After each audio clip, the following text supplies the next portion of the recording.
Ladies and gentlemen, welcome, welcome, welcome. Happy Wednesday. How's everyone doing today? Hey, what's going on, guys? What's going on, Giovanni, Fahid, Crypto Spaces? Giovanni said, yo. Fahid said first. Crypto Spaces said another day of down. Fahid said, damn, lol. And Crypto Spaces said, the pump and dump today was fun. I agree, actually. I thought that was fun as well. I didn't witness it, unfortunately, but I was, doing my thing at work. I looked at my phone and I went, oh, whoa. And it was like, well, there was a little bit of emotion experience. It was kind of cool. I went, whoa. Which is, I think, the biggest reaction that the charts have given me in quite some time. So that's a pretty crazy wick. I legit have no clue why that happened.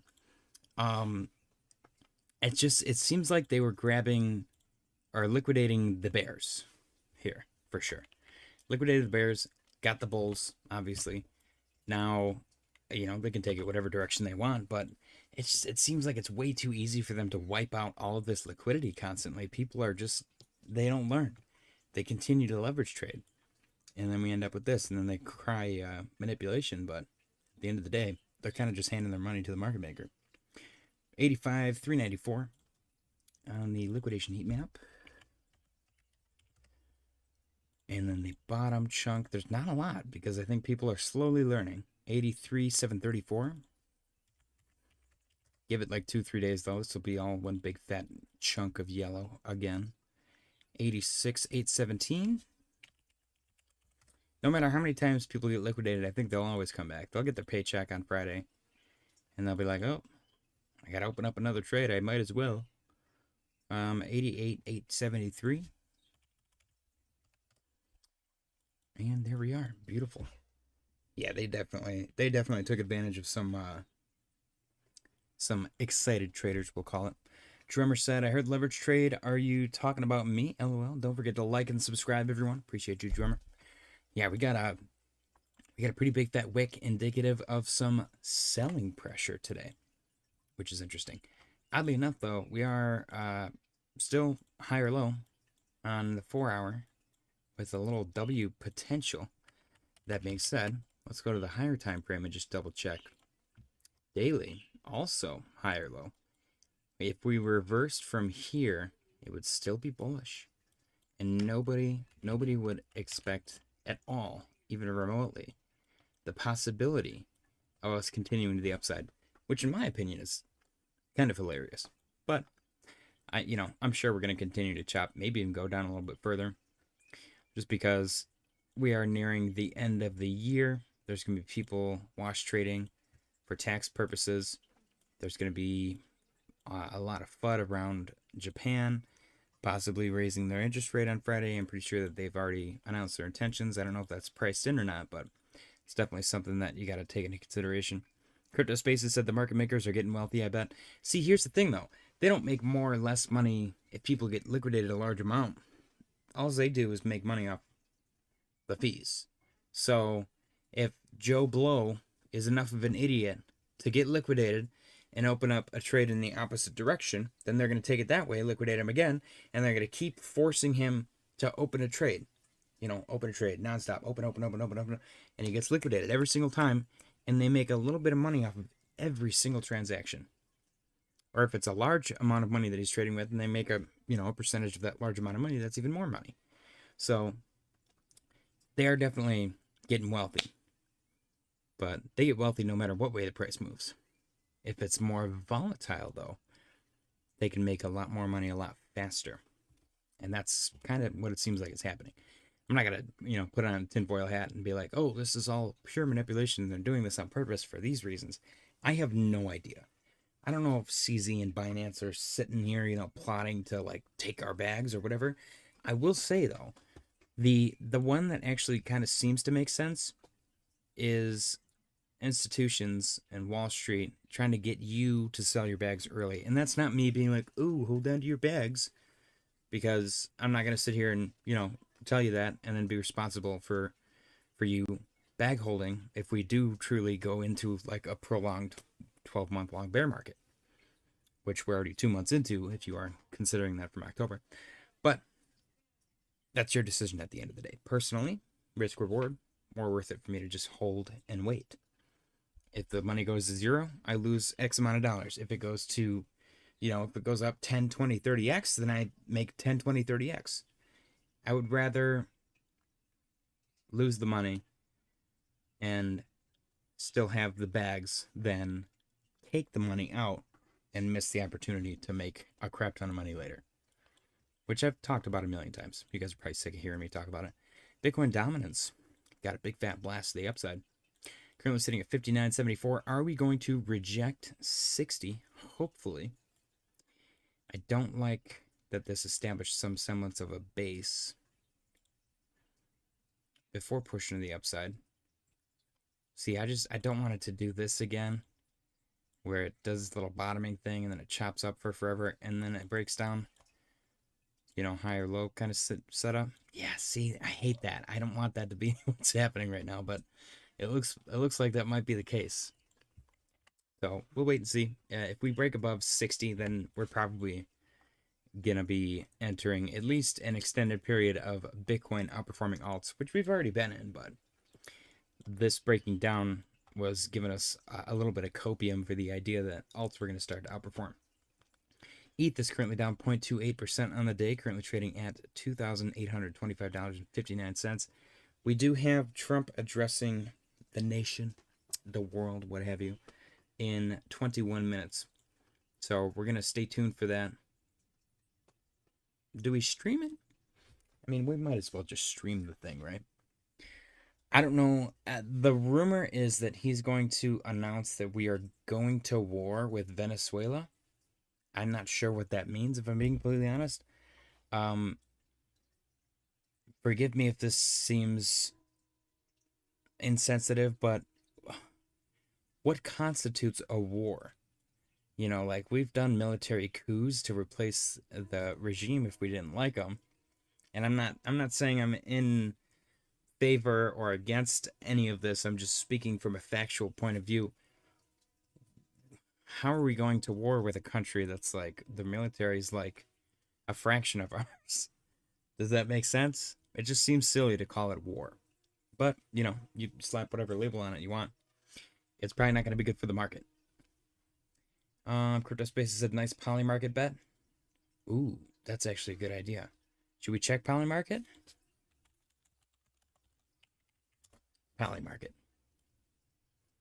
Fed decision in January. What will Trump say during the address on December 17th? Oh man, it's already 17th. Venezuela. Terrible, horrible. You probably make some money here. Who will Trump nominate as Fed chair? Kevin Hassett, Kevin Warsh, okay. Oh geez. Is this on right now?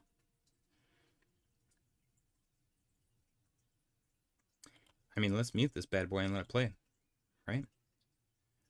Oh, let's go. Okay. Is this going to bog down my stream? Maybe? War, can't we flatten them? That's what I mean. That's what I'm saying. Like, again, I'm not trying to be insensitive, but calling it war with Venezuela is kind of funny to me. That's like the military going to war with, like, me. What the hell am I going to do? If the military shows up, they just flatten my apartment with a tank. It's like that kind of comparison. It just seems silly to me. The White House looks oddly ominous here. Oh, there's somebody in the window. Who is that son of a bitch? What a weird... Why would they put that? Can they light it up a little bit better?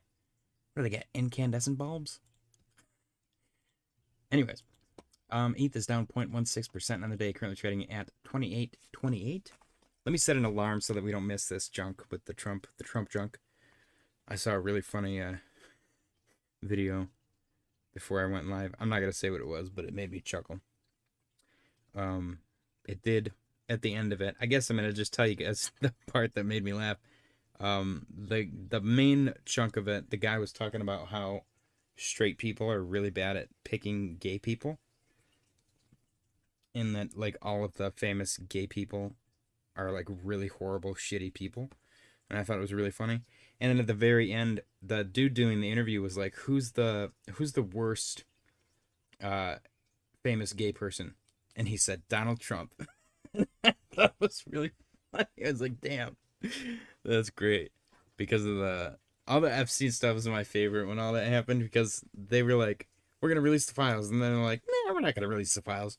And then everyone's like, apparently in the Epstein files it says Trump is gay and he sucked Clinton's dick. And then Trump is like, release the files. We're releasing them right now. And we still haven't seen them. But that was my favorite thing so far out of the entire like political theater being such a meme. That one's probably my favorite so far. They're like, yeah, I think Trump's kind of gay. And he's like, release the damn files now. Giovanni said, what's he going to yap about? He's going to say a bunch of market-ending stuff. Fahid said, Coinbase now doing all the polymarket crap and stocks. I saw that, actually. I want to check it out. I'm excited. Tishu said, Yo is near going sub $1. Probably. Not much to say about ETH. We're holding 2,800, which looks good. Hopefully we stay above it. Otherwise, we definitely want to stay above this for higher low context. I'm going to make this a little dotted line. Let's go take a look at NEAR really quick. NEAR is $1.47. Is it going below $1? That would be like 33% loss right now. Gemini did too, saw it in the app. Nice. Is Gemini better than Crypto.com for as far as user interface goes? Because Crypto.com really is like the worst. 4 hour, let's see. I'm going to go to the daily. Check this out. Zoom out. So NEAR should not, if it's going to remain bullish in the long term, it should hold above like 130. If it goes below it, it's going to get real bad. Because there's no, the next support's $1.21. I guess we can start adding lines, This is going to be very, very vague support line. And then same with, let's see, there really isn't anything underneath that. What is it down here? 70 cents. And this at 97 is right below $1. Those are psychological levels. $1 and $1.25 would be your next psychological levels. It's a pretty big deal that we lost $1.50 already from a psychological standpoint. Get into the 4 hour, zoom in a little bit. 143 is probably our next support line based on previous points of confluence. I can't believe it broke through $1.50 without even trying to hold it. Teacher said, the predictions market? Yeah, that's what I thought you were talking about. Drummer said, release the files. He sucked my dick. He's the gay one. Teacher said, yes, Gemini app is better, but they don't have many markets. Okay, that's fair. Yeah, Crypto.com, literally like the worst buying experience I've ever had. There's so much crap that you got to do.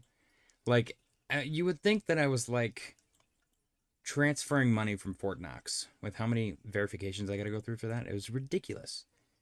Absolute insanity. We got 14 minutes remaining until alleged. He's probably going to be an hour late. If we're being real, he's probably not going to show up until 10. 64% says ISIS Syria. So do you get $1 back for every yes you buy or no you buy? If you are correct, do you get $1 back? Is that how it works? This always kind of confused me. George has been talking about it a lot, like because he's allegedly making one for his Clash coin project thing, which I think is the funniest combination.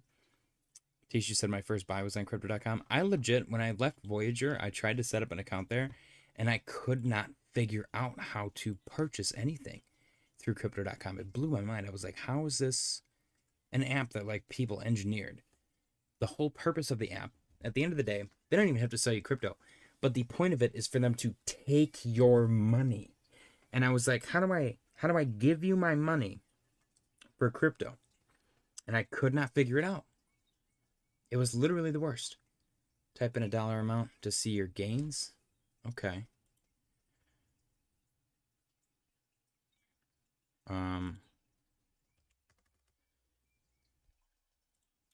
Yeah. Well, no. They take a chunk off. So I think it is $1. You would get $1 back. Minus whatever their fee is. Average price 100 cents. Yep. So yeah, that's exactly what it is then. For every yes you buy, if you are correct, you get $1 back per yes, minus their fee. Oh, that was a big rebalancing. What the hell just happened?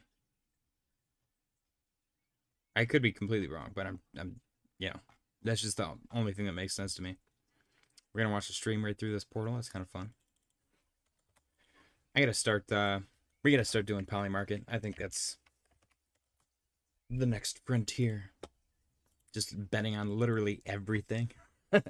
How do we make gambling even more addictive?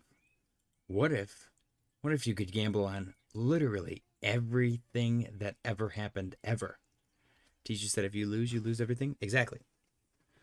Yes. Yep. Everything that you put up gets given to the winners, which is how they make that dollar gap minus their fee. So at the end of the day, the real winner is Polymarket. They probably make so much money. What are the laws there? Like, can we start our own like JJ's prediction market? You know,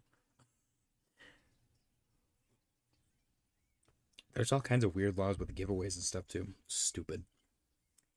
As long as it doesn't cost money for people to enter, then you're usually in the clear. But yeah, near it's going to be important for near to hold $1.35. If it loses like $1.30, then it's going to get pretty spicy pretty quick, in my opinion. We talked about ETH. Solana is up 0.3 since the daily close. Yeah, this is just like slowly laddering down, you know. A lot of wicks to the upside. Look at that. Big wick, big wick.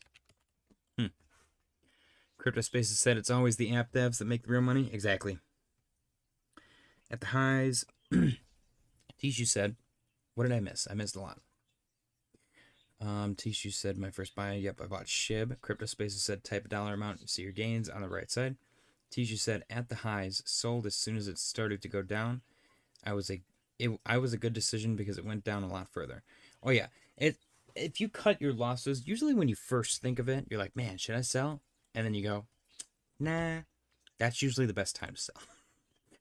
And then you wait, you keep waiting, and you keep waiting, and then you're left holding the bag. That's just how it works. And then you become attached. What I'm seeing here on Solana, we got positive money flow. ETH has been positive money flow for a consistent period of time. Bitcoin is flippy floppy, but Solana positive money flow looks good. We got a red dot, almost oversold, potential inverse head and shoulder on that momentum wave, and bearish cross over the moving average and the RSI today. Let's see if we can get back above that. I would like for this, if we're going to remain consistent with this theme of the little fake outs to the downside, I would like to get back above our neckline here in order to remain bullish, obviously. Bearish scenario, I would like to hold 120 and then worst case 100. We have been calling for 100 for a while now, though, because we're getting towards the apex of this entire pattern right here. And as soon as we broke back into this again for like the fourth or fifth time based on all this crap over here, it definitely seemed like it was probably going to go down to the lower trend line because it did it back here. So we'll see if we end up touching $100 on Solana. Total 3 is down 0.23% on the day. CryptoSpaces said, so with Coinbase given access to stocks, it's driving home the end of alts. That's such a weird thing to think about, isn't it? Because Coinbase's whole foundation is built on crypto. But if stocks tokenize, then I think that's the problem. I think that's the biggest problem, is we were like, we have to do this, and it has to be public blockchain, ledger, all this crap, you know, all this terminology, open source. And then Wall Street was like, well, if that's open source, we're just going to do that. And now they're doing it, and that is what it is. WF said, you on the pipe now? What's the pipe? The meth pipe? Do I look like I'm on meth? I mean, I could stand to lose a few pounds if I'm being real. But yeah, I don't know. It's definitely a weird scenario that we find ourselves in with tokenization and adoption and like pump fun and the total market cap of everything. It's definitely a strange time. Oh, are you talking about my thumbnail, Reese? That's probably what it's from. Do you see the green pump arrow coming out of it? Total 3, currently sitting at 816. Yeah, okay, that's what I thought. That's good. That's a good one. I should have made the arrow blue. That would have been funny. Total 3, down 0.23% on the day, sitting at 816.5. We're probably going down to 800. That's probably going to happen. At the very, very least, we're going down to 800. Now, this fuck. Crypto Spaces said, I saw Pump Fund's sold lawsuit. Yep, probably nothing burger. I don't know. It's a class action. Fuck, that's good. That's a good one. Yeah, I'm probably seeing 800 for sure. I really hope we don't lose 800. That'd be crappy. I suppose anything's possible. Holy lines. This is not even... Okay, this is actually pretty bad. I was going to say this isn't even that bad, but this is pretty bad. We should do a little bit of cleaning. Let's do some spring cleaning, guys. We got a poop. We got shit hitting the fan right here. This is one of my prized illustrations, so screenshot it if you guys want it. Like anyone gives a shit. All right, let's clear these bad boys out. I wonder if there's a button to like delete everything. We can get rid of that. We can get rid of the poop. That's a good looking poop, isn't it? Almost looks like an ice cream scoop. Okay, bounce target from 1025. Oh, geez, that was wrong, wasn't it? Jeez. Okay, we can get rid of that, get rid of that, get rid of that, and that. There is a lot of lines here. What? You guys let me... You guys let me have all this junk on the chart? Jeez. Definitely not my fault. Okay, that didn't hit quite as good as we thought it was going to. I'll leave that there. That's fine. Ascending channel. Did I just draw all of this? Okay. That's a little bit better, right? Feels like it's only a veterans market now. Retail is completely absent. I think Ben Cowan published the data. Was it Dremmer that shared it? Let me see if I can find it. I think Dremmer shared the post from Ben Cowan about how retail is completely gone. Oh no, it was Joven. Okay, so we got retail literally obsolete. Hang on, let me pull this bad boy. And bam. This is from Ben Cowan. And I believe it's literally just measuring his like YouTube metrics and using that to measure retail. And that's kind of what I've been doing as well. You know, mine's obviously a very small data pool compared to his, but percentage wise, it's essentially the same. Like, we used to end the stream with over 100 views, easy, every single time. And as the market got worse, that trickled down pretty quickly, actually, down to like 10 to 20, which is like a 90% drop in viewership, which is crazy. And that's, the metrics are like that across the board. Every single crypto YouTuber, influencer, personality, anything, they used to get like tens of thousands, hundreds of thousands of views per video, and now they're lucky if they get like a couple thousand people, you know, which is that 90% decline. It's crazy. Crypto Space said, I still don't get how regular people will make money in this space anymore. It's definitely if we're entering a 12-month long bear market, then I do think that 98% of altcoins are dead. And it's going to be really weird time for the market. But that goes back to the whole this time is different argument, because that's never happened before. To where the entire like altcoin industry just dies and disappears. That doesn't really make sense. And again, a good comparison that I've seen recently is people talking about Solana. Solana basically went to zero. during the bear market. Like, this thing went from 250 bucks literally down to $10. That's insane, because FTX like abused and manipulated and Stockholm syndromed the entire freaking coin from all-time highs to all-time low, or to local low. 96% is crazy. That is crazy talk, guys. And then this thing woke up and it got its revenge. Solana's revenge, and it was a beautiful thing. It really was. So this right here, when this was happening actively, I was convinced Solana was never going to come back, ever. It was never going to recover from this. There's no way. And look what happened. So I guess the lesson there is, no matter how bad sentiment gets, no matter how bad the chart looks, no matter how bad the circumstances become, the market comes back. You know, it doesn't necessarily have to come back as big as it was before, but it does come back. So far. There's always that opportunity for this time is different, but that's obviously unforeseen circumstances, and when that happens, you'll have a unique experience that you can tell your grandkids about. Okay. So yeah, total 3 talked about, looking for 800. That's my bullish guess. What's messed up is this is my bear market, like 12-month bear market guesses is 800 billion and 711 billion.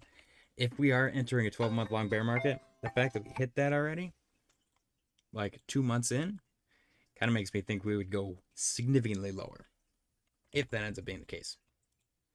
Are we addressing the nation yet? Is this actually live? Tishu said the market comes back in general. The sad thing is the altcoin you buy might not. Exactly. That's why diversity is important.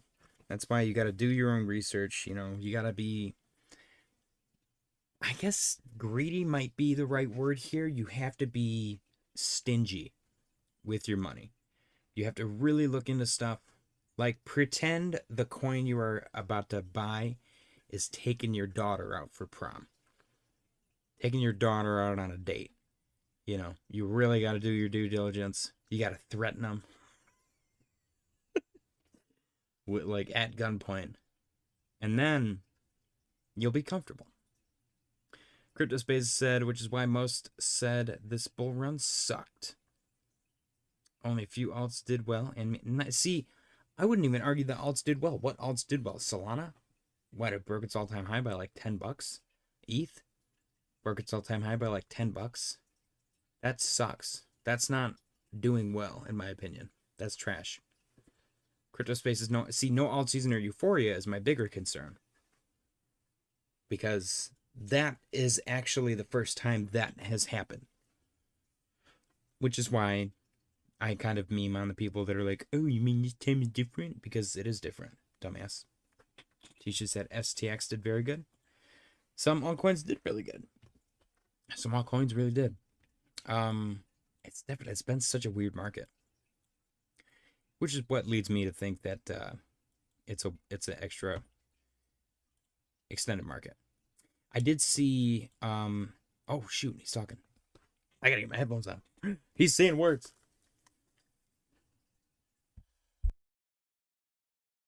For making life unaffordable for millions and millions of Americans.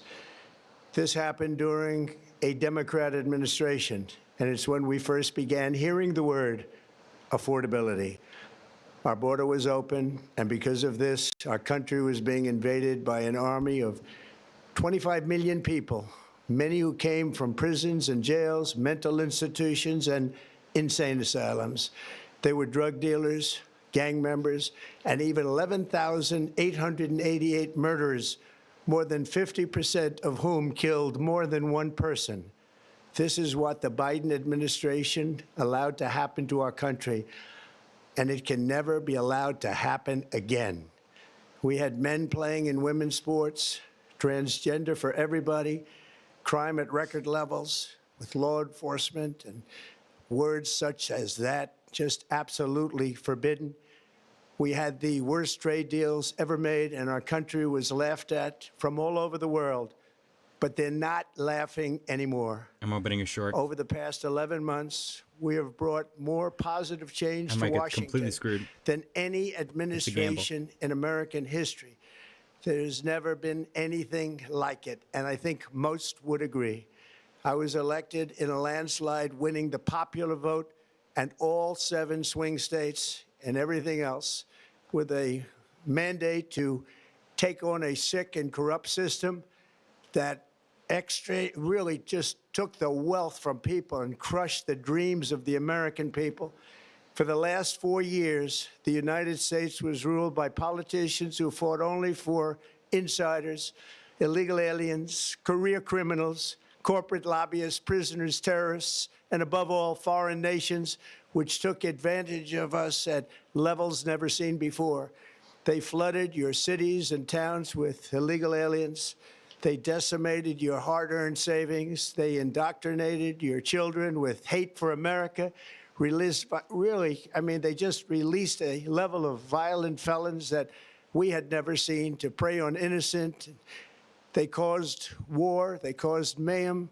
They caused a horrible situation all over the globe. But now you have a president who fights for the law-abiding, hardworking people of our country, the ones who make this nation run, who make this nation work. And after just 1 year, we have achieved more than anyone could have imagined.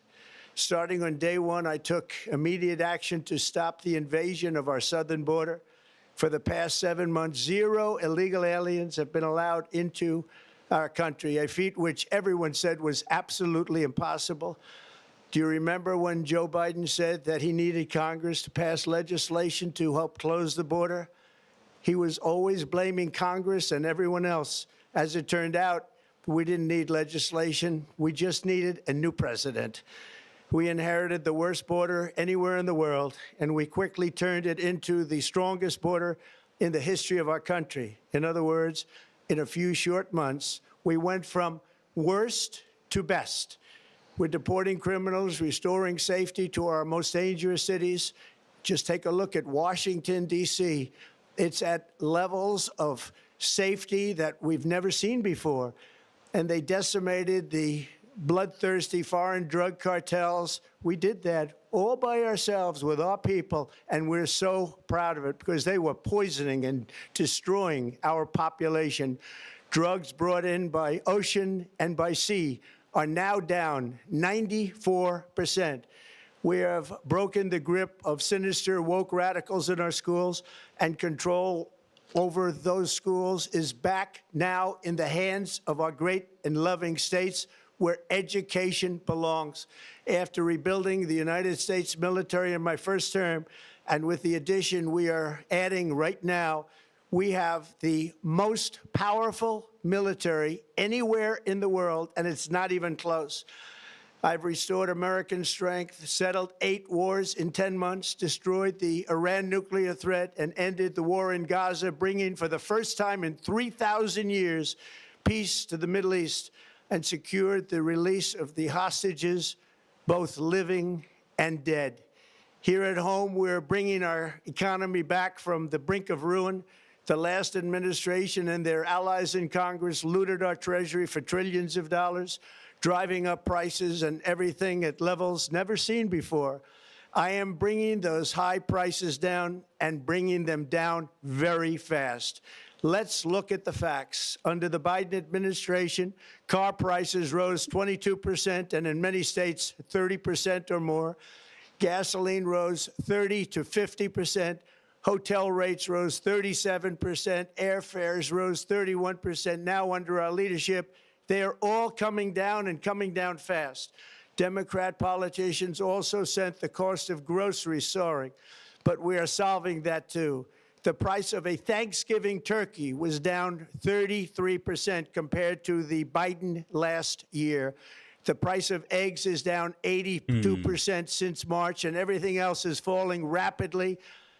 And it's not done yet, but boy, are we making progress. Nobody can believe what's going on. The price of Here are just some of cryptocurrency the is down efforts that we have underway. 90%. You will see in your wallets and bank accounts in the new year.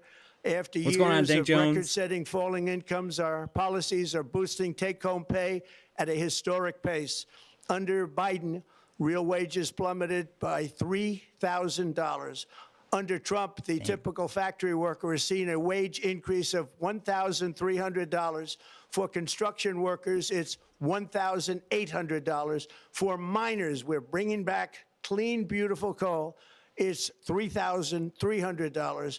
And for the first time in years, wages are rising much faster than inflation. Cheap crypto, exactly. Remember that. We are watching Donald wages, Trump just look at address it. Wages the country, are going up the nation. much faster than inflation. How big is that? Very importantly, there are more people working today than at any time in American history, and 100% of all jobs created since I took office have been in the private sector. Think of that. Okay. 100% of all jobs have been in the private sector rather than government, which is the only way to make a country powerful and great. This historic trend will continue. Already, I've secured a record-breaking $18 trillion of investment into the United States, which means jobs, wage increases, growth, factory openings, and far greater national security. Much of this success has been accomplished by tariffs. My favorite word, tariffs, which for many decades have been used successfully by other countries against us, but not anymore.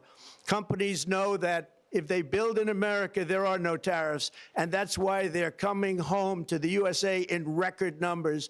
They're building factories and plants at levels we haven't seen, AI, automobiles. We're doing what nobody thought was even possible, not even remotely possible. There has never, frankly, been anything like it. 1 year ago, our country was dead. We were absolutely dead. Our country was ready to fail, totally failed. Now, we're the hottest country anywhere in the world. And that's said by every single leader that I've spoken to over the last 5 months. Of course they're going to tell you that, Next year, you will also see the results of the largest tax cuts in American history that were really accomplished through our great, big, beautiful bill, perhaps the most sweeping legislation ever passed in Congress. We wrapped 12 different bills up into one beautiful bill. That includes no tax on tips, no tax on overtime, and no tax on Social Security. I mean, gas finally came down. Eggs are down. Eggs, they really like to talk about the eggs. Many families will be saving between $11,000 and $20,000 a year, and next spring is projected to be the largest tax refund season of all time. Because of tariffs, along with the just passed One Big Beautiful Bill, tonight I am also proud to announce that more than 1,450,000, think of this, 1,450,000 military service members will receive a special, we call Warrior Dividend before Christmas, a Warrior Dividend. In honor of our nation's founding in 1776, we are sending every soldier $1,776. Think of that. And the checks are already on the way. Nobody understood that one until about 30 minutes ago. We made a lot more money than anybody thought because of tariffs, and the bill helped us along. Nobody deserves it more than our military, and I say congratulations to everybody. And by the way, we now have record enlistment in our military, and last year we had among the worst recruitment numbers in our military's history. What a difference a year makes. In addition, I'm doing what no politician of either party has ever done, standing up to the special interests to dramatically reduce the price of prescription drugs. I negotiated directly with the drug companies and foreign nations, which were taking advantage of our country for many decades, to slash prices on drugs and pharmaceuticals by as much as 400, 500, and even 600%. In other words, your drug costs will be plummeting downward. And I used the threat of tariffs to get foreign countries who would never have done it to pay the cost of this giant dollar reduction. They stopped ripping us off, and it began as of 4 days ago. There has never been anything like this in the history of our country. Drugs have only gone up, but now they'll be going down by numbers never conceived possible. It's called Most Favored Nation, and no president has ever had the courage or ability to get this done until now. The first of these unprecedented price reductions will be available starting in January through a new website, TrumpRx.gov. And these big price cuts will greatly reduce the cost of health care. My mouth is dry I'm just also watching it. taking on the gigantic health insurance companies that have gotten rich on billions of dollars of money that should go directly to the people. The money should go to the people. That's you. So they can buy their own health insurance, which will give far better benefits at much lower costs. It will be far better health insurance. The current Unaffordable Care Act was created to make insurance companies rich. It was bad health care at much too high a cost. And you see that now in the steep increase in premiums being demanded by the Democrats, and they are demanding those increases, and it's their fault. It is not the Republicans' fault. It's the Democrats' fault. It's the Unaffordable Care Act, and everybody knew it. Again, I want the money to go directly to the people so you can buy your own health care. You'll get much better health care at a much lower price. The only losers will be insurance companies that have gotten rich and the Democrat Party, which is totally controlled by those same insurance companies. They will not be happy, but that's okay with me because you, the people, are finally going to be getting great health care at a lower cost. Another major focus is the cost of energy. For years, the radical left Democrats exploited the green energy scam as an excuse to funnel many billions of dollars into their own massive slush funds as their energy restrictions drastically drove up prices, and they drove them up at record levels. Electricity costs surged 30 to 100% under Biden, and the typical family lost $5,000 to $10,000 in higher energy costs. Think of that, $5,000 to $10,000 he was you on time lost. today. On day one, I declared a national energy emergency. Gasoline is now under $2.50 a gallon in much of the country. In some states, it, by the way, just hit $1.99 a gallon. And within the next 12 months, we will have opened 1,600 new electrical generating plants, a record, and it's a record that won't be beaten by practically, I would say, by anybody, or certainly not very soon. Prices on electricity and everything else will fall dramatically. The Democrat inflation disaster, again, the worst in the history of our country, also robbed millions of Americans of home ownership and indeed the American dream. The yearly cost of a typical new mortgage increased by $15,000 under Democrat rule. In 11 months, we've already gotten that annual cost down by $3,000, and it's coming down a lot lower. Wait till you see. The numbers are going to be shocking. And I'll soon announce our next chairman of the Federal Reserve, someone who believes in lower interest rates by a lot, and mortgage payments. But I want a house. Thank you. There we go, mortgage. Even further early the new year, and you will see this. In the new year, I will announce some of the most aggressive housing reform plans in American history. A major factor in driving up housing costs was the colossal border invasion. We have never been invaded. I think that's actually true. Thing that, I frankly, think that's true. In my opinion, the worst thing that the Biden administration did to our country is the invasion at the border. The last administration and their allies in Congress brought in millions and millions of migrants and gave them taxpayer-funded housing while your rent and housing costs skyrocketed. Over 60% of growth in the rental market came from foreign migrants. At the same time, illegal aliens stole American jobs and flooded emergency rooms, getting free health care and education paid for by you, the American taxpayer. They also increased the cost of law enforcement by numbers so high that they are not even to be mentioned. For the first time in 50 years, we are now seeing reverse migration as migrants go back home, leaving more housing and more jobs for Americans. In the year before my election, all net creation of jobs was going to foreign migrants. Since I took office, 100% of all net job creation has gone to American-born citizens, 100%. In the end, government either serves the productive, patriotic, hardworking American citizen, or it serves those who break the laws, cheat the system, and seek power and profit at the expense of our nation. Look at Minnesota, where Somalians have taken over the economics of the state and have stolen billions and billions of dollars from Minnesota and indeed from the United States of America. And we're going to put an end to it.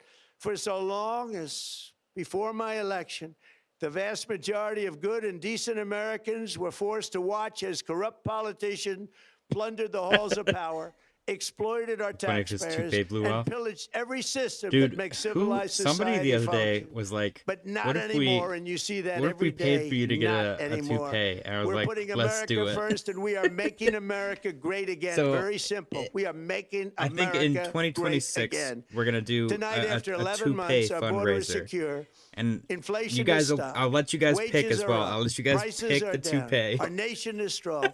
America is respected. and we'll buy our one, country is and I'll wear back, it on the street. stronger than ever before. That's such a good idea. We're poised for an economic boom, the likes of which the world has never seen.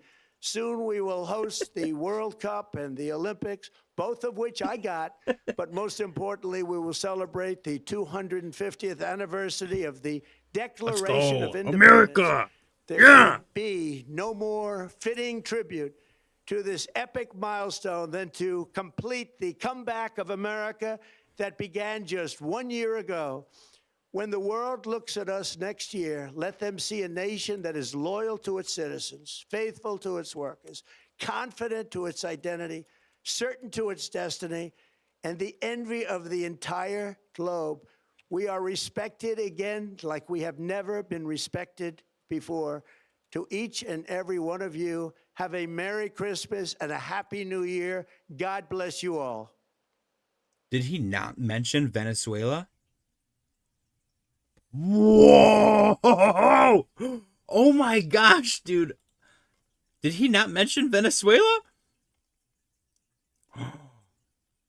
That was great. That was fantastic. I was not expecting that. He did not announce war with Venezuela at all. That was like massive fun. That's crazy. I wonder, is the market going to pump? Does anybody care?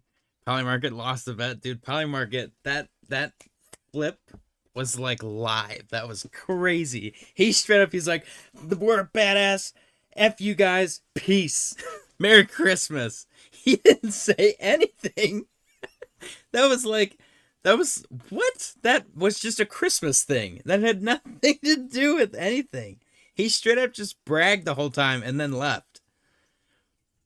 That's fucking hilarious. That is so funny.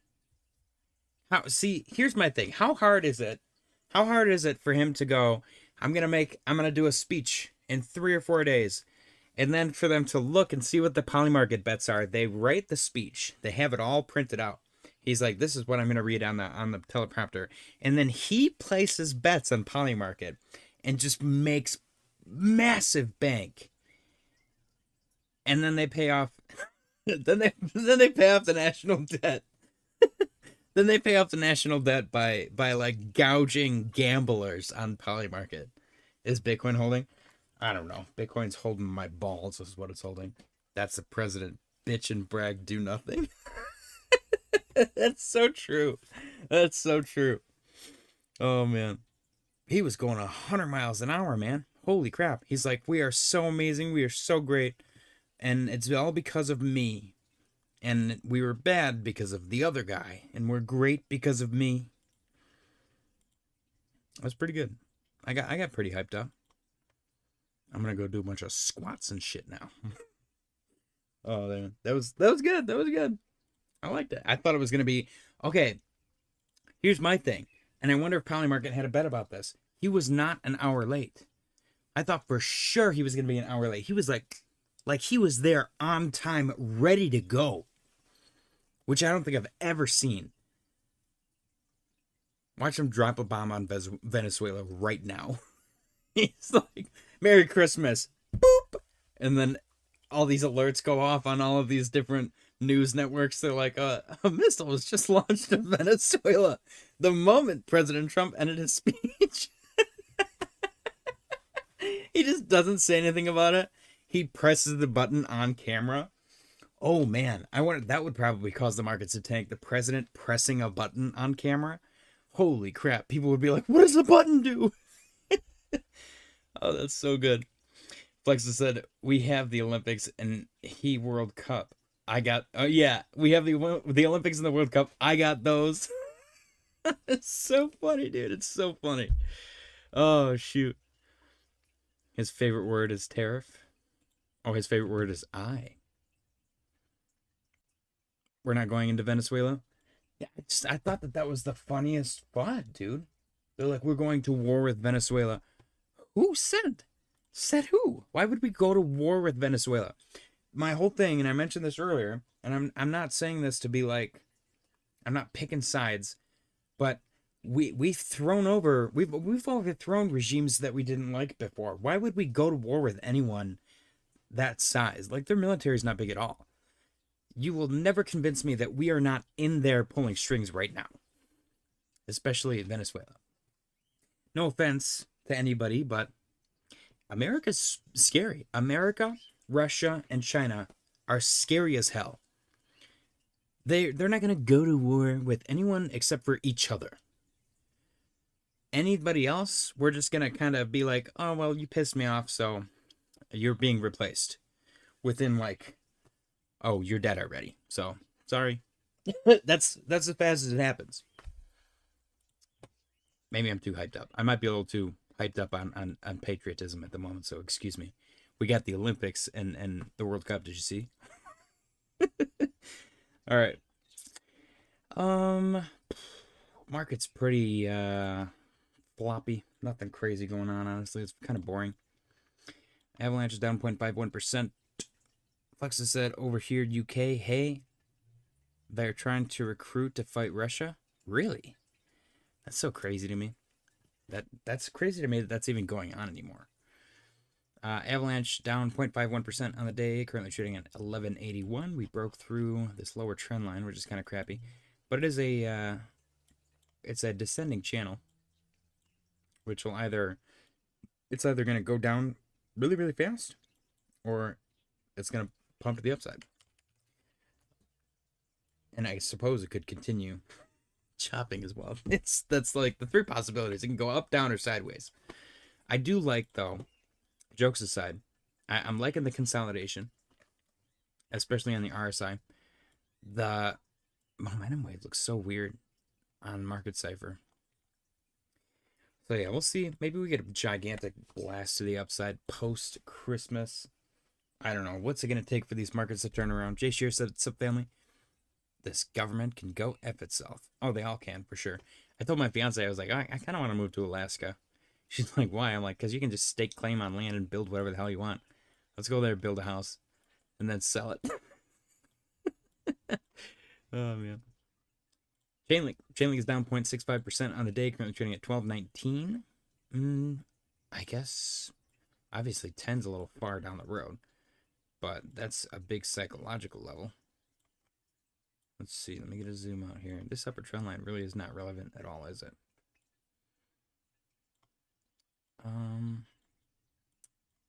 Yeah, let me do that. I like that. There's a lot more confluence here. Here, here, and here. And here. Yeah, that looks way better.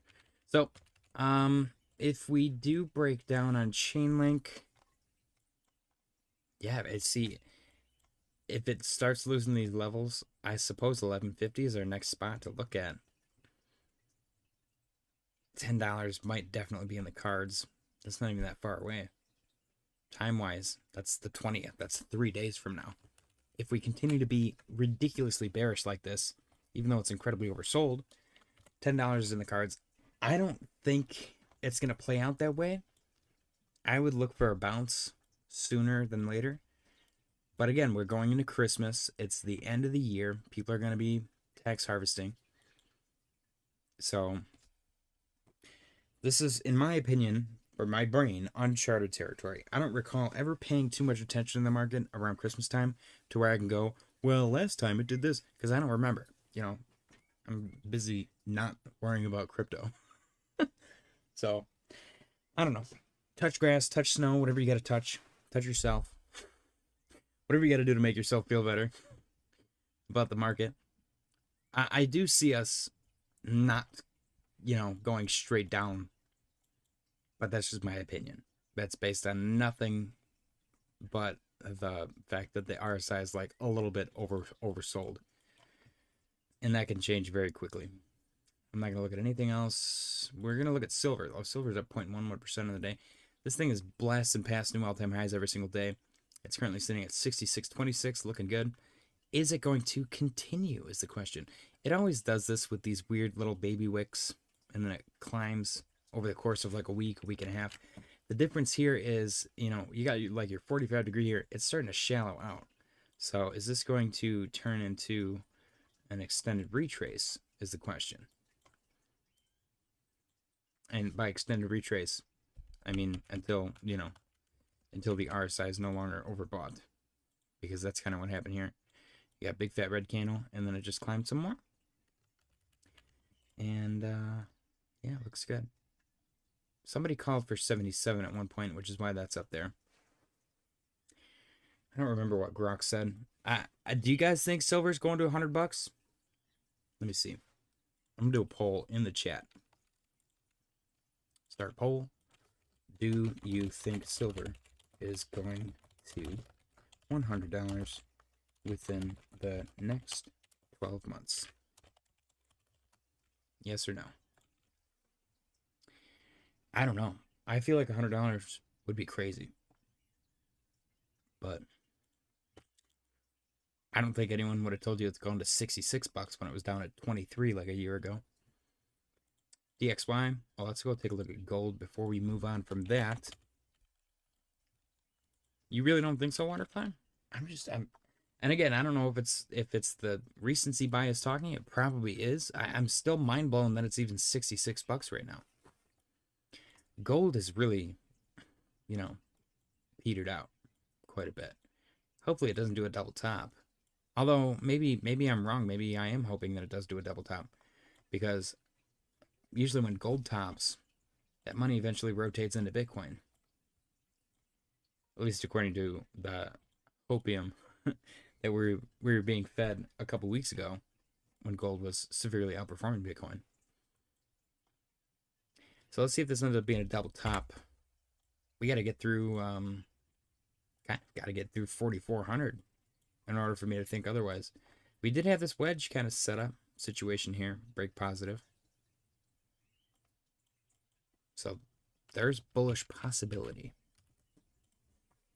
But yeah, 4,400 is where we got to get above. We do have a confirmed red dot on market cipher at the Pico top right here. So that might still be in play. I don't know. Did you guys see the new Knives Out movie on Netflix? I thought it was pretty good. I love those movies. The second one was okay. I'm not a big Ed Norton guy, but the first one's one of my favorite movies of all time. DXY, 0.00%. We kind of want this to go down. At least I kind of want this to go down, because usually when it goes up, the markets do very bad. And so far, it looks like we're properly rejecting this trend line right here. Previous support turned resistance. That goes all the way back to 2023. So that might be like a legacy rejection right there. Waterfly, you are in the minority. We've got, oh no, it's 50-50 now. Never mind. I spoke too soon. Let's see. Don't forget to smash the like button. I appreciate you guys for being here. Cheers. Happy Wednesday. I am drinking coffee today. Believe it or not. If you couldn't tell already by my fast talking. But yeah, DXY. Green dot on market cipher. I don't know if that's relevant or not. Let's see if it gets a little bounce here. Strategy, aka Big B Coffee. I almost took a picture. I literally drove by a Big B Coffee today, and I saw the logo, and I was like, gosh, that is literally the same exact orange. And I don't know. Derek said, you smashed my buttons too, JJ. That sounds kind of gross. Pickle Rick said, so what did he say? He literally just bragged the whole time. about everything that he's accomplished. And then he said, Merry Christmas, and he left. He said nothing about Venezuela, nothing about going to war, nothing about. He didn't say anything negative. He said a bunch of positive things. I mean, he talked shit about the last administration. I guess that's negative. He talked negative about the Biden administration, which was kind of hilarious. Like, he talked so much shit about the other administration. But he said, he's like, I did all of these amazing things. Merry Christmas, goodbye. And it was like, I don't know. He like fired it off, dude. I don't know if he had somewhere to be. I don't know what's going on. He was on time, like to the second on time, which has never happened. And then he went through his whole spiel within like a 15-minute window. He talk, nonstop. Like every word was like a focal point. Whoever wrote that speech deserves an award. Because that was a brilliant speech. There was not a single point where he went on a tangent. I don't know. It was very like out of character. He had to poop. Maybe that's what it was. I will say, I have like oddly regulated my bowels. Like, I think it's the Special K. I also saw happy 100th birthday Dick Van Dyke. What a freaking legend. He eats Raisin Bran or Bran Flakes every morning for breakfast. And I was like, damn, I do that too. So now I'm excited that I'm going to live to be 100 because I poop every day.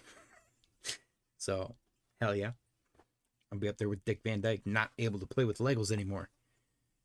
Derek HQZ said ChatGPT deserves an award. If that's who wrote it, then hell yeah, absolutely. That was a killer speech. Very, very well spaced out. I don't know. It was sensory overload for sure. Anyway, strategy looks like crap. We broke below 167.47 again. Rejected. We're probably not financial advice. It doesn't look good, man. This thing, it looks like it's at least going down to 133. Why is anyone ever going to buy this? Looks like shit. Am I being a big baby? Probably. What if I said, when you say Special K, do you mean cereal or something else? Cereal for sure. Okay, so poop equals 100. I believe regulated bowels will be responsible for a large quantity of the male population living an extended period of time. Because guys, for some reason, don't like taking care of their butts. They think it's gay. So when the doctor's like, you have colon cancer, we have to do surgery. The guy, 9 times out of 10, the dude's going to be like, Doc, I'm not gay. So I'm just going to have to die. And then they end up dying. So you got to take care of your butthole, man. It's important. Special K red berries is, dude, I think that they just coat it in sugar, like every aspect of it. I have been eating the Special K fruit and yogurt every day, usually twice a day, like for breakfast and dessert for like 2-3 years now. And I cannot stop. As soon as I get home, I gotta have my cereal. As soon as I wake up, I gotta have my cereal. I like get excited thinking about going to bed so that in the morning I can wake up and have my cereal. It's the dumbest thing. I'm a 32-year-old man. And I'm like, ooh, I'm like excited to wake up in the morning and have a bowl of cereal. I'm like, what is wrong with me? That's what our planet has been boiled down to. The NASDAQ fractal is in a little bit of trouble here.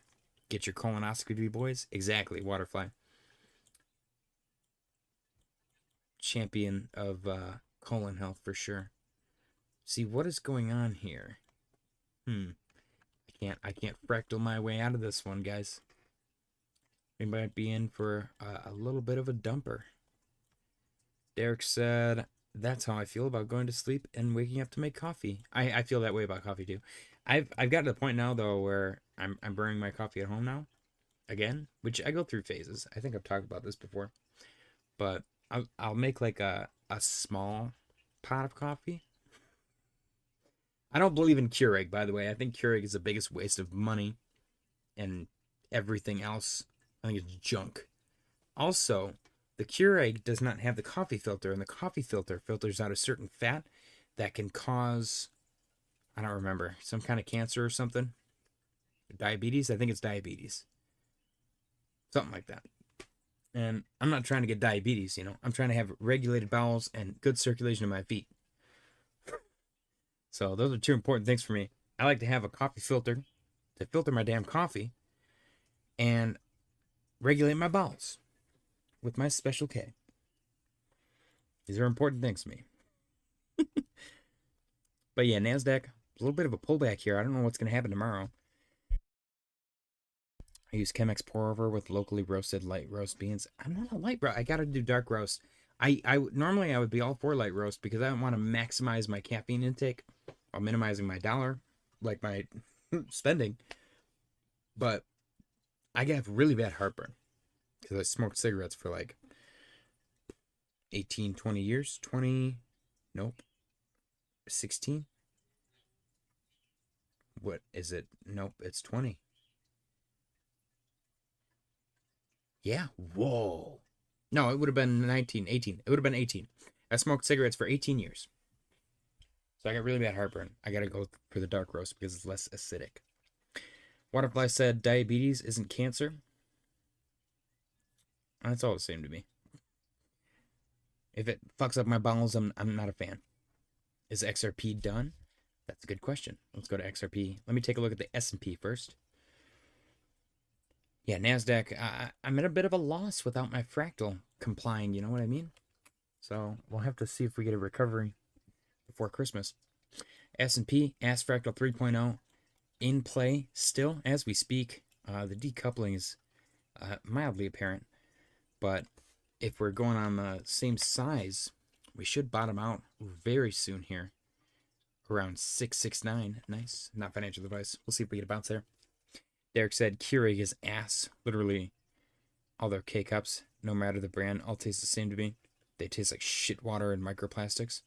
Jay Shear said, how do your lungs feel after stopping smoking? Okay, this is actually a great question. I've been cigarette-free for over 2 years now, and I used to wake up every morning. I would have to wake up and cough and spit some shit out, hack my lungs up. It was disgusting. And at work, if I was like working outside at all, the first half of the day, I'm standing around outside hacking up a lung again, coughing, spitting. It was disgusting. To the point where my coworkers noticed after I quit, they're like, you don't cough anymore. And I was like, I coughed? They're like, yeah, you cough nonstop. And I'm like, great. I didn't even notice. For like 10 years. Been coughing around the job site like a sicko. And I feel amazing. I can breathe. I will say the only negative side effect to quitting smoking is I'm anxious. And I think it's because I used to smoke all the time. It was a stress reliever. And I still think about it all the time. I think about how great a cigarette sounds. But I know that if I smoke, it's not going to feel the same at all. It's going to feel like shit. I will never be able to experience that ever again. The nice feeling of smoking a cigarette. Because it's not nice. My body was just so used to it that it was like an addiction relief. And I'm not addicted to it anymore, so I won't get that addiction relief. All I will get is the shitty smoke in your lungs feeling. So, my lungs feel great. I do not vape. No nicotine at all. I am entirely nicotine vape free. I believe the vape is actually what helped me quit. I was a pack a day minimum. That was like on a good day. A pack a day, Newport 100s. And I think it was the Breeze menthol. Tasted the closest. And I had been trying for years to find a vape because you save a lot of money with the vape. And I found this stupid Breeze menthol. And it was similar enough to where I enjoyed it. So I was buying these, smoking them, vaping them, whatever. And I stopped buying cigarettes. So I'm saving a ton of money already. I'm like, this is great. But the vape is a completely different beast. And it's almost heavier on your lungs. And then for some reason, I don't know if mine were just like, I was buying old ones from the gas station or something. My vape started to taste like shit. I'm like, this is disgusting. I don't want this anymore. Bought a pack of smokes. Didn't taste the same at all. And then I was like, I'm quitting. This is it. I'm wasting money. Everything tastes like crap. I'm not enjoying it anymore. And I quit. And I think it was the vape. I think the vape got me off the cigarettes. And then I didn't like the vape anymore for whatever crazy, whatever reason, divine intervention, whatever you want to call it. And I quit it all altogether. And it worked. They do sound amazing. Dude, they sound so good. It sounds so every other day I'm like, man. I think the satisfaction I get from thinking about a cigarette does enough for me to where I'm never, like, I don't think I'll ever be at risk of smoking a cigarette again. I'll smoke cigars. I got no problem, like, picking up a cigar, you know. I'm afraid to, like, properly smoke a pipe. I asked my fiance, I was like, can I get pipe tobacco? She's like, as long as it's not menthol. And I was like, shit. I wanted it to be menthol so bad. Pickle Rick said, I quit smoking about 2 years ago. Let's go. I quit so that I could put the cig money at stocks. See, that's another thing, too. I switched to vaping because I wanted money for crypto. So crypto is kind of the baseline responsibility of it all. All right, Waterfly asked if XRP was done. See, I don't want to speak too soon. Obviously, talking about something when it's down like this and being like, this looks so bad is the goofiest thing in my brain, because eventually it's going to go bam. And you're going to look like an idiot for saying, this looks so bad, literally at the bottom. I don't know if that's what's happening right now, but price-wise, it doesn't look great. You broke below $2 once, you rejected it, and then it got back above it. Really no problem. Problem is, you had support, support, support. It was getting weaker, weaker, and then you broke below it, rejected, and then got back down, and you couldn't even get up high enough. And you're back down again. You got kind of, but see, again, right here, this kind of looks like a little potential double bottom, so I don't know. Is it gonna hold this 184 support, or is it gonna keep going down? And it is oversold on the 4-hour time frame. You got almost like an inverse head and shoulder happening too, possibly on the momentum wave. So, Pegrick said I quit so that I could. Yep. Derek said XRP has never done, son. That's fair. That's fair. I will say, as much as everyone clowned on XRP, I feel like they're the real winners. This is, I think, the biggest, like, poetic scenario to come out of crypto this bull market is XRP made the most gains this time around. Everyone shat on them all this whole time. They were like, XRP's, haha, XRP army, what a bunch of idiots. And this thing went from 50 cents to $3 freaking pretty much. Yeah, it went to $3. $3.50. Are you kidding me? This went from 50 cents to $3.50. What did everything else, even Solana, like I said, you know, you broke your all-time high by $10, big freaking deal. XRP won. The XRP army won. And sure, they had to wait forever. Just like silver. Silver's winning right now. What happened this time around is that the people with the biggest conviction got what they deserved. It is what it is. What if I said I shat on them? I'm guilty. I think I shat on them too. I for sure did. Before I started streaming. Let's see. Jay Shear said, thanks for opening up. LOL. We all more connected now. Oh yeah, this has become my therapy.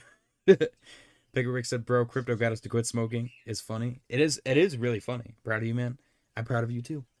And I'm also proud of myself.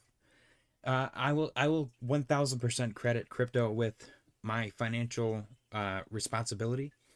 I was literally living paycheck to paycheck before I got into crypto. Not out of necessity. Like, back then I would have told you, well, I can't afford anything. I couldn't afford anything because I was spending all my money on bullshit. I couldn't even tell you what I was spending my money on. Like, I've gotten raises since then, but not enough to where I have the money that I have today. I just stopped being stupid with my money. Because my brain was like, well, you know, if I don't buy this junk, I can invest this. Or I can save this. Or whatever. And my entire lifestyle is completely different now. I go out and do stuff. I'm not, I don't even know what I was doing before. I couldn't even tell you. Probably buying cigarettes, just smoking all the time. Tishu said, if we're going into a bear market, support usually doesn't hold, so that's what we need to figure out. Are we in a bear market? See, that's the hardest thing, though. I've seen so many compelling arguments for both sides. I can't even decide myself. Obviously, I'm more biased to bull because I want to make money, and my portfolio is not 100% in a short position, so I'm a little more inclined to lean towards the bullish side. And the bullish side that I've seen is that the 4-year cycle was dependent on liquidity, and the liquidity got pushed back a year when the pandemic hit. So instead of it being every year renewal, they pushed it to 2 or whatever. And that 1 year extension from whatever 2020, 2021 to now puts the actual like bull market into 2026. And that coincidentally lines up with all the other 2026 stuff. And this is my favorite part out of all of it is Ben Cowan. Not for any reason other than the fact that he is so confident and cocky. And I'm a cocky asshole as well. So I'm self-aware as to how ironic this sounds, but he's so confident and cocky. But if you would have looked at anything that he said up until maybe like 12 months ago, he consistently, every single time, mentioned extending cycle, diminishing returns. I can hear it in my brain. He said it so often. Extending cycle, diminishing returns. So you make less money, and it takes a longer time to play out.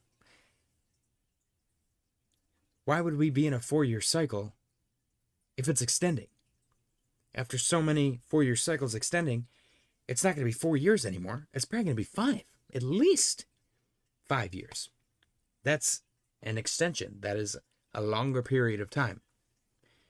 So that's my favorite argument. And then you go to the liquidity thing, the business cycle, all that stuff. There's copium, there's hopium, there's FUD, there's good reasons for a bear market, there's good reasons for a bull market. That's where my whole risk reward play comes in.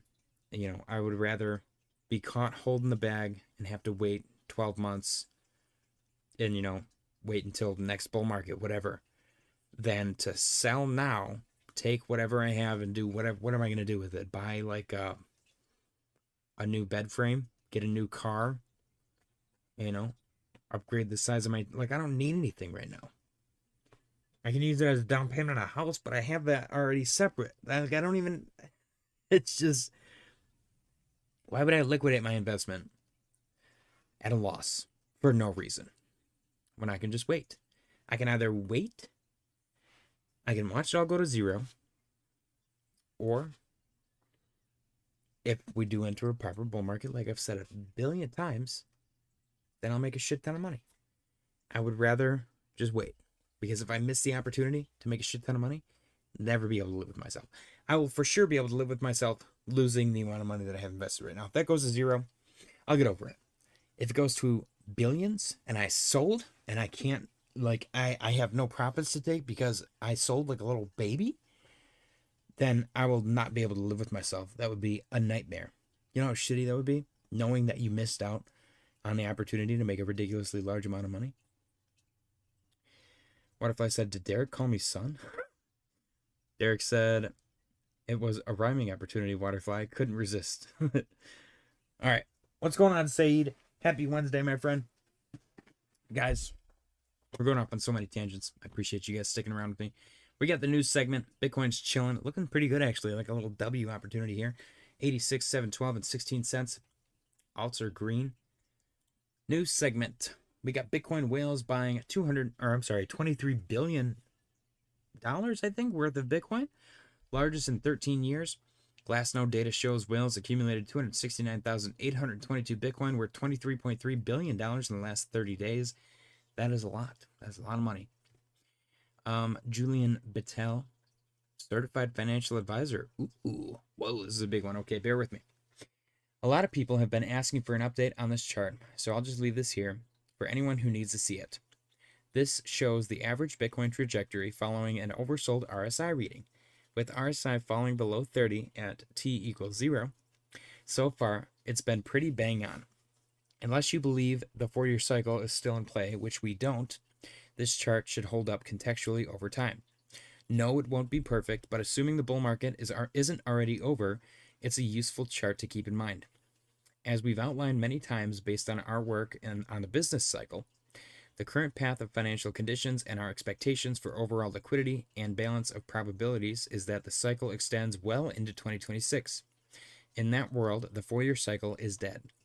Remember, the 4-year cycle was never about the halving, despite widespread belief that it is, but instead has always been driven by the public debt refinancing cycle. As outlined in our work at GMI, which post-pandemic was pushed out by 1 year, in our view, the 4-year cycle is now officially broken because the weighted average maturity of the debt term structure has increased. There you go. And the bigger picture is that there's still a vast amount of interest expense that needs to be monetized, which has far exceeded GDP growth. Another thing to keep in mind, excuse me, is that bases can take time to form and usually come with plenty of chop before the bigger up move kicks in. Finally, let me repeat what I said when I first posted this chart last month. If you think the bull market is over and we are now facing 12 months of pain, this chart is not for you. Move along. Derek said a Christmas pump would be nice. I agree. I don't know if it'll happen, but I agree. So yeah, this actually goes into that 1 year thing with the, I don't know what GMI means. As outlined in our work at GMI, which post-pandemic was pushed out by 1 year. The debt refinancing cycle was pushed out by 1 year, which is what has extended the bull market by 1 year, allegedly, which would be a huge coincidence because I've been calling for 2026 bull market since I think 2024, if I'm being completely honest. I would love to reference and see the earliest time that I mentioned it, but I had like every stream was over an hour back then, and I started in September, October, November. I'm not going through 120 hours worth of live streams to find the first time I mentioned 2026 being the real bull market. Kobe SE Litter posted, "You can't make this up. Bitcoin has surged plus $3,000 in 1 hour and reclaimed 90,000 as 120 million worth of leveraged shorts were liquidated. Minutes later, 200 million worth of levered longs were liquidated, with Bitcoin now down to 86K. That's a $140 billion swing in market cap in under 2 hours.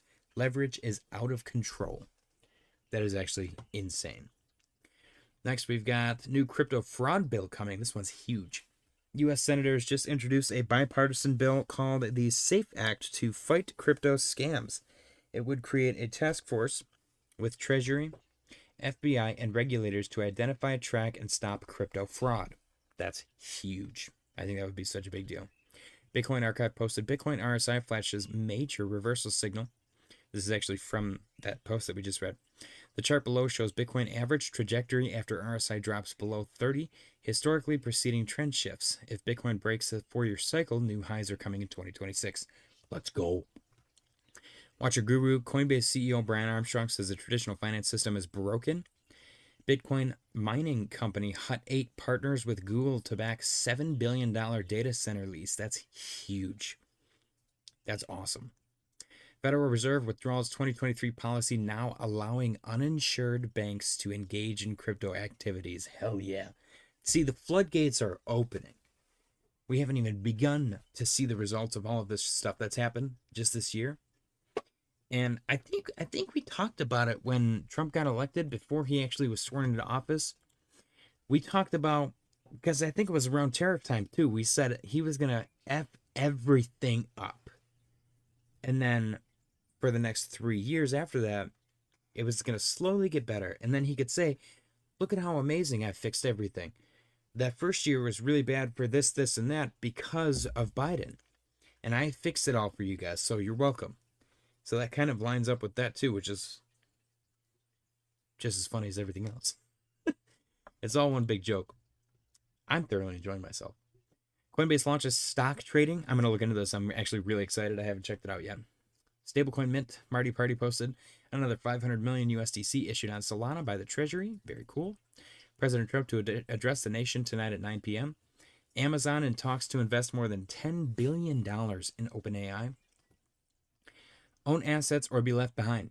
The wealthiest U.S. households with net worth over $1 billion hold around 37% of their wealth in stocks, followed by 35% in business interests.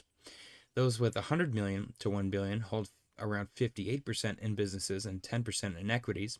By comparison, households with net worth under $10,000 hold around 36% of their assets in their primary residence, followed by around 34% in vehicles. That's crazy. The $10,000 to $100,000 group holds around 56% of their wealth in their homes and 10% in vehicles. See, 10% in vehicles actually makes sense. Overall, Americans with a net worth of under 1 million have almost zero exposure to equities. The wealth divide is widening. That's crazy. Next, we've got BlackRock. Okay. Yeah, we got Ray Dalio joining Michael Dell in backing Trump accounts for kids. Other donors include Block, Uber, BNY Mellon, Charter, BlackRock, MasterCard, and Visa. BlackRock announces it will match government contributions to the Trump accounts for its employees. BNY Mellon also announces it will match the $1,000 contribution for employees. Employers can contribute $2,500 a year without affecting a worker's taxable income. So this is going to be huge for the market because it's basically leveraging the population, the growth of the population against the stock market. So every time somebody has a kid, they're going to just a massive liquidity injection in the stock market. And people have kids. People have kids, dude. Let me tell you. Market anxiety around the Venezuela situation is rising. Last night, President Trump ordered a complete blockade of all sanctioned oil tankers going in and out of Venezuela. This came just hours after President Trump said he would be giving an address to the nation tonight at 9 p.m. EST. Today, oil prices are surging 3%, natural gas is up 6%, and stocks are down in anticipation of rising tensions and more uncertainty. Rumors have circulated that tonight's announcement will have something... See, he never said announcement. He just said he's addressing the nation. That tonight's announcement will have something to do with Venezuela, but this is not confirmed. As we have seen all year, geopolitical tensions continue to resurface and spur episodes of market volatility. We'll be covering Trump's address to the nation tonight. Be sure to have our post notifications on. Turns out it was a huge nothing burger. It was quite pleasant, though. Institutional investors are all in on stocks. The cash allocation of global managers dropped to minus 0.4% in December to 3.3%, the lowest since the data began in 1990s. This marks a minus 1.5 percentage point decline since April. Cash levels have remained at or below 4% of assets under management for the sixth consecutive month, one of the longest streaks on record. In the past, cash levels at 3.6% or lower have been observed only 9 times. As a result, investor sentiment measured by cash levels, stock allocations, and global growth expectations rose 1 point over the last month to 7.4, the highest since July 2021. Optimism among professional investors has rarely been this strong. That's crazy. This one's also goes back to, I think Fahid was the first one to point it out, so props to Fahid.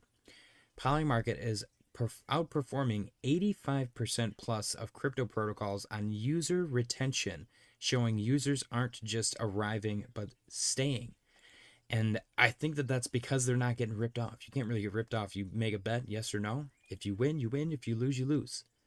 There's no, like, people like to gamble. They were treating crypto like gambling. They got wrecked. You know, the smart people came in and took advantage of the people that were trying to gamble. And that is what it is. The gamblers left. The smart people stayed, and they started PvPing each other. And now we got Polymarket coming out on top. Pickle Rick said, gotta go. Nice talking to you all. See you all tomorrow. Take it easy, Pickle Rick. Appreciate you for stopping by. Cheers. Happy Wednesday, my friend. Binance is reportedly weighing a return to the U.S. as CZ regains influence. Every time I see anything about CZ regaining influence, it kind of creeps me out. He's a scary dude. YouTube now lets eligible US creators receive payouts in PayPal's PYUSD stablecoin, signaling a major shift in how digital dollars move through creator monetization. Very cool. Latest in Aster's live trading tournament, humans are sitting at a steep 28% loss, while AI traders are holding near break even. That is actually crazy. It makes you think. Even artificial intelligence can't trade the market. How do you expect to make a profit trading the market? You know what I mean? Something's up. If AI can't even do it, something's up. Gold-backed stablecoins have surged past $4 billion in market cap, tripling this year, with Tether's XAUT and Paxos Gold now controlling nearly 90% of the sector. CoinGlass reports that a whale on Hyperliquid had a $10.4 million ETH USD long wiped out in a single liquidation order. I'd be willing to bet that that's Tom Lee. Next, this one cracked me up. Van Eck posted no predictions for 2026. Good luck out there. Latest, Van Eck skipped its traditional 10 crypto predictions for 2026, offering only a brief good luck. That's actually hilarious. We're not touching this year. Have fun though. Good luck, guys. That's too funny, man. Bitfinex has removed all maker and taker trading fees across in spot, margin, derivatives, securities, and OTC markets. Waterfly said, I'm up 28% this year in market. Nice. That's very nice. Nice one, Waterfly. Waterfly is out here outperforming artificial intelligence and 99% of the market. Reminder, Japan's central bank may raise interest rates on Friday to 0.75%, the highest level since 1995. Base app is now open globally in 140 plus countries, combining social, trading, and payments in one platform. Very cool. Derek said it's hilarious, but also kind of scary. Yeah, I agree. They don't know what the hell's going on. I'm telling you, man. Maybe they gotta hire Waterfly. Around $120 billion has been wiped out from the crypto market in the past 8 hours. That's so much money. George from CryptoZaras posted Bitcoin flashes fresh golden cross. Bitcoin has just experienced its 5th golden cross, a technical signal historically followed by significant price rallies. Even though market sentiment currently remains low and skeptical, previous golden crosses were followed by strong price advances of 87%, 47%, 78%, and 33%. Historically, these crossover signals appeared early in cycles during times of hesitation and doubt before widespread optimism returned. Chart Merlin the Trader. That would actually be sick. And Waterfly said I'm retired. I thought that said I'm retarded. At first glance, I thought it said I'm retarded. I was like, damn. Maybe that's why maybe that's why I'm bad at trading. I was gonna say, if 2026 ends up positive, I'm gonna be the most insufferable, more so than I already am, mother effer that ever lived on the internet. I'm gonna be such a douchebag. So I'm warning you guys ahead of time. If 2026 is green, I am gonna suck. No one's gonna like me for maybe I'll do a little braggadocious segment in every stream or something. I gotta figure out what narcissistic thing I want to do. Clarked. I don't know what the hell their name is. Altcoins versus Bitcoin. This chart demands attention. Altcoins are deeply oversold. Sentiment is near zero. No one expects an alt season history lesson. Market bottoms when sentiment is darkest. The biggest alt season is approaching. And we just got a golden cross. So that'd be pretty sick. I'm not going to lie. Derek said, douche it up, JJ. Hell yeah. Waterfly said, maybe I'm tired too. Maybe that is. Maybe you're going full Rain Man on the charts. Overkill Trading posted bank, institutions, and governments watching retail panic sell their altcoins at 5-year lows. This was a good one. That's exactly what's happening right now, too. And what cracks me up is people used to preach that all the time. They're like, institutions are trying to get you to sell your bags. BlackRock's not getting my ETH this cheap. And now they're like, there's not going to be an alt season. Just sell now. We need to take profits, take what we have left, and leave. So, like I said, this the cool, there's literally a meme like crypto then, and it shows like the big buff like Giga Chad like flexing, and it's like F the banks, F the institutions, China bans Bitcoin again. Nobody cares, all time high. And then the new one, it's like the stupid Wojak, and it's like, please give us a Bitcoin and altcoin ETF. And the price is just dumping nonstop. Crypto used to be about freedom, and now we're begging for the government to pump our bags. What the hell happened, guys? That's why we're losing, because we're being a bunch of freaking weenies. It's crazy. Bar chart posts that silver soars to new all-time high. It's even higher now. Investment managers now have close to 100% exposure to the stock market. This one's crazy to me. Oil is now underperforming gold by the largest margin in history, excluding the pandemic. Platinum soars to highest price since 2008. That one kind of freaked me out a little bit.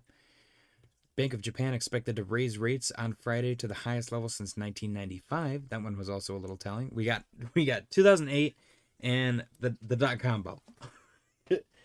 Two signals flashing that haven't flashed since 2008 and the dot-com bubble. I'm like, that's a little scary.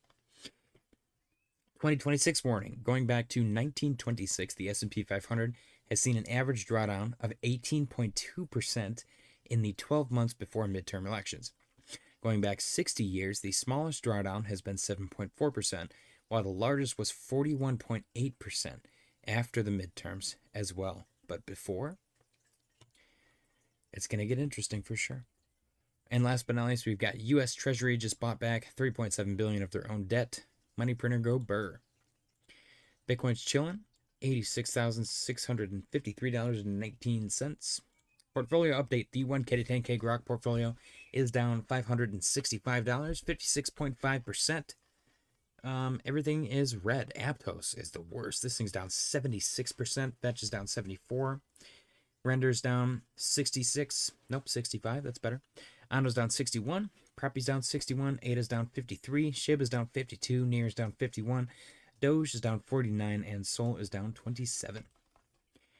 Then the meme coin portfolio, currently down 631, 63.1%. None of these assets are green either. GigaChad is down 171. Snack is down 155. Pepe is down 119. Whiff is down 94. And Doge is down 93. Then we've got the narrative portfolio. Oh my gosh. This is a $500 portfolio, so it's not as bad as it looks. Narrative portfolio currently down 246, which is 49. Let me see, 246. Yeah, 49.2%, negative 49.2%. This portfolio is made up of one meme coin, one artificial intelligence coin, one decentralized physical infrastructure coin, one real-world asset coin, and one gaming coin. And it is absolutely killing it. Best performers so far, which is weird. It's also a slow grower, so it's not too impressive. You know what I mean? It's very average, we'll call it. None of these assets are in the green either. Fetch is currently down 66. VeChain is down 63. Mana's down 55. Pepe is down 45. And Tau is down 20. And then last but not least, the perfect entry portfolio, which is currently down 486, 48.6%. None of these assets are green either. Starting from the bottom, Render is down 69. Nice. Avalanche is down 66. Pith is down 64. Graph is down 60. Ondo's down 57. Swee's down 55. Crow's down 50. Nope, 42. Sol is down 32. ETH is down 17. Nope, 27. And Chainlink is down 19. And that is it. Ladies and gentlemen, appreciate you guys for joining me this fine evening. I think we're all set. I think we're gonna call it a night. Of course, unless Bitcoin God candles to the upside, which would be hilarious given this wick. Imagine getting liquidated from that, and then Bitcoin just goes boop straight up again. Hopefully, this is one big like moral lesson, trying to teach everyone you don't need to use like leverage at all. You probably just shouldn't, because I'm pretty sure 99% of people using leverage are getting absolutely decimated right now. But as always, guys, when Bitcoin starts to do anything crazy, Derek said no weird food giveaway.